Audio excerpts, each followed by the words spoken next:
Hello বন্ধুরা, good morning. তোমরা সবাই কেমন আছো? আশা করি ভালো আছো, আর আমিও খুব ভালো আছি। তো এই ভিডিওটা আজকের না, এই ভিডিওটা কালকে ছিল, আমি আপলোড করতে ভুলে গেছিলাম, তোমাদেরকে আজকে শেয়ার করলাম। এটা একটা ভেজ স্যান্ডউইচ। এটা আমরা কিনিনি, এটা হচ্ছে একটা দাদার বার্থডে ছিল, তো তার জন্য আমাদেরকে ভীষণ ভালোবাসে, আর ওই জন্য আমাদেরকে পাঠিয়ে দিয়েছে। তো খুলে দেখলাম এর মধ্যে দুটো আছে স্যান্ডউইচ, একটা আমি খেলাম আর একটা তোমাদের দাদা ভাইয়ের জন্য রেখেছি।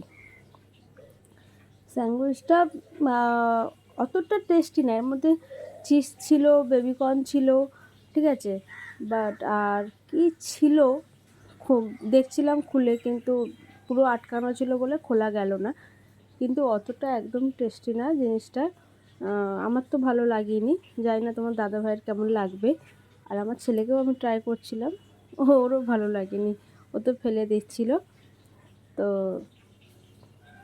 তাও খেতে হলো, যেহেতু পাঠিয়েছে কষ্ট করে, তাও আমি খেলাম, নাহলে খারাপ লাগবে ওদের।